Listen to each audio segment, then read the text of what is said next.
آگے تفسیر میں فرماتے ہیں انہیں کوئی بھی شمار نہیں کر سکتا ستاروں کو. پھر فرمایا ان میں ہر ستارے کا رنگ مختلف ہے، کچھ چھوٹے ہیں ستارے اور کچھ بڑے ستارے. پھر ان میں سے ہر ایک کی شکل جو ہے مختلف ہے. مثلا کچھ بیل کی شکل میں ہے اور کچھ بچھو کی شکل میں ہے. پھر انسان ان کی مختلف حرکات پر غور کرے. کہیں ایک ماہ میں سارے آسمان کو طے کر جاتے ہیں، ستاروں کی بات ہو رہی ہے. کئی ستارے ایسے جو ایک مہینے میں جو ہے سارے آسمان کو طے کر جاتے ہیں. کچھ سال بھر لگاتے ہیں، کئی انہیں طے کرنے میں 12 سال لگاتے ہیں. کئی ستارے 30 سالوں میں سارے آسمانوں کی گردش پوری کرتے ہیں. اکثر ستارے جو ہے 30 سال میں سارے آسمانوں کی مساحت طے کرتے ہیں. تو 30 سالوں میں سارے آسمانوں کی ستارے جو ہے مساحت طے کر لیتے ہیں. پھر فرمایا جب تو نے زمین کے کچھ عجائبات کو جان لیا تو یہ بھی سمجھ لے کہ عجائبات کا فرق ہر چیز کی شکل کے اختلاف کے مطابق ہوتا ہے، کیونکہ زمین اگرچہ اتنی وسیع ہے. فرمایا کہ زمین اگرچہ اتنی وسیع ہے کہ کوئی اس کی حد کو نہیں چھو سکتا، مگر سورج زمین سے بڑا ہے. ہمیں سورج چھوٹا سا لگتا ہے نا، چھوٹی سی ٹکی ہے کہ چھوٹا سا سورج ہوگا. فرمایا کہ جتنی زمین کی تہ ہے، جتنی بڑی زمین ہے، فرمایا کہ اس سے بڑا جو ہے سورج ہے، سورج کی تہ ہے، لیکن ہمیں نہیں پتہ. پھر آگے فرمایا اس سے معلوم ہو جانا چاہیے کہ آفتاب کتنا دور ہے اور جو اتنا چھوٹا نظر آتا ہے.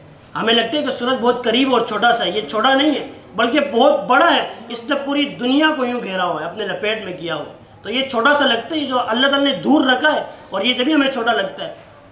اگر یہ قریب ہوتا تو ہماری آنکھیں جل جائیں، ہم اس کو دیکھ نہیں سکتے. اس لیے اس میں بھی اللہ تعالیٰ کی قدرت ہے، ہمیں دیکھنا چاہیے، غور و فکر کرنا چاہیے. اللہ تعالیٰ کی ہر چیز بنائی ہوئی، ہر چیز میں اللہ تعالیٰ کی جو ہے قدرت ہے. لیکن افسوس کی بات ہم اس رب کی قدرت کو بھول چکے ہیں، ہم غور و فکر نہیں کرتے. آگے فرمایا یہ بھی معلوم ہوا کہ وہ کتنی تیزی سے حرکت کرتا ہے. سورج جو ہے کتنی تیزی سے حرکت کرتا ہے کہ آدھی ساعت میں آفتاب کا تمام گھیرا زمین سے نکلتا ہے. چھوٹی سی اتنی سی دیر لگتی ہے، وہ تمام کا تمام گھیرا جو ہے ساتھ میں جو ہے گھیر لیتا ہے. یوں ہی آسمان پر ایک ستارہ ہے جو زمین سے 100 گنا بڑا ہے. تو آسمان میں بھی ایسے ایسے ستارے موجود ہیں جو زمین سے بڑے. ہمیں زمین کتنی بڑی لگتی ہے، ہماری نظریں جہاں تک جاتی ہیں وہاں تک زمین ہوتی ہے، ہماری نظر جہاں تک جاتی ہے وہاں تک آسمان ہوتا ہے.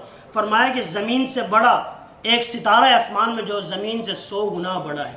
تو آپ خود اندازہ لگائیں کہ آسمان کتنا بڑا ہوگا. تو یہ میرے اللہ کی قدرت ہے، یہ میرے رب کی قدرت ہے، کوئی اور نہیں بنا سکتا. اگر کوئی انکار کرے رب کا تو آپ ان کو کہے کہ اس آسمان کو غور کرے. آپ ان سے کہے کہ تو جو ہے بغیر پلر کے چھت کھڑی کر کے دکھا، لیکن میرے رب نے بغیر پلر کے اتنا بڑا آسمان کھڑا کیا. میرے رب نے جو ہے کسی کی جو ہے محتاجی نہیں لی، بلکہ زمین کو بچھونا بنا دیا. جو بندہ جہاں دل کرے جو ہے وہاں رہ سکتا ہے. نبی کریم علیہ السلام نے فرمایا اللہ رب العزت نے میرے لیے زمین جو ہے وسیع کر دی ہے، میرا دل کرے میں جہاں جا کر سجدہ کروں. تو یہ نبی کریم علیہ السلام نے خود اپنے بارے میں فرمایا. وہ بلندی کی وجہ سے چھوٹا نظر آتا ہے. کیا؟ سورج کی بات چل رہی تھی، ہم اسی کی طرف آتے ہیں. سورج جو ہے بلندی کی وجہ سے چھوٹا نظر آتا ہے. جب بلند ہے جب ہی چھوٹا نظر آ رہا ہے، ورنہ بہت بڑا ہے سورج. ایک ستارہ اگر اتنا بڑا ہے تو سارے آسمان کا اندازہ لگائے کہ وہ کتنا بڑا ہوگا. جب ایک ستارہ 100 گنا زمین سے بڑا ہے تو آپ خود اندازہ لگا رہے کہ آسمان کتنا بڑا ہوگا. آسمان کے اندر ایک ستارہ جو زمین سے بڑا ہے تو آسمان کا اندازہ لگا رہے کہ کتنا بڑا آسمان ہوگا. تو ان سب کی عظمت اور بزرگی کے باوجود تیری نگاہوں میں چھوٹا کر دیا گیا تاکہ تو اس سے مالک حقیقی کی عظمت اور فضیلت سے آگاہی حاصل کر سکے. تو یہ اللہ تعالیٰ نے ہمارے لیے چھوٹا کیا، ہمارے آنکھوں کو جو ہے آسمان کی تہ تک سما لیا. بعد میں آپ آسمان کو دیکھ لیا. اگر دیکھنا ہے آسمان کو تو بہت بڑا آسمان ہے. ہم جو ہے پوری دنیا گھوم لیں، آسمان کی تہ کو مسافت جو ہے ہم لوگ نہیں کر سکتے. جیسے ستارے اتنے بڑے بڑے ہیں، سورج اتنا بڑا ہے، چاند اتنا بڑا ہے. تو یہ سب کچھ اللہ تعالیٰ نے ہمیں چھوٹا کر کے نزدیک کر کے دکھا دیا، بلند مقام پہ رکھ کر ہمیں چھوٹا کر دیا. اللہ تعالیٰ کی قدرت ہے.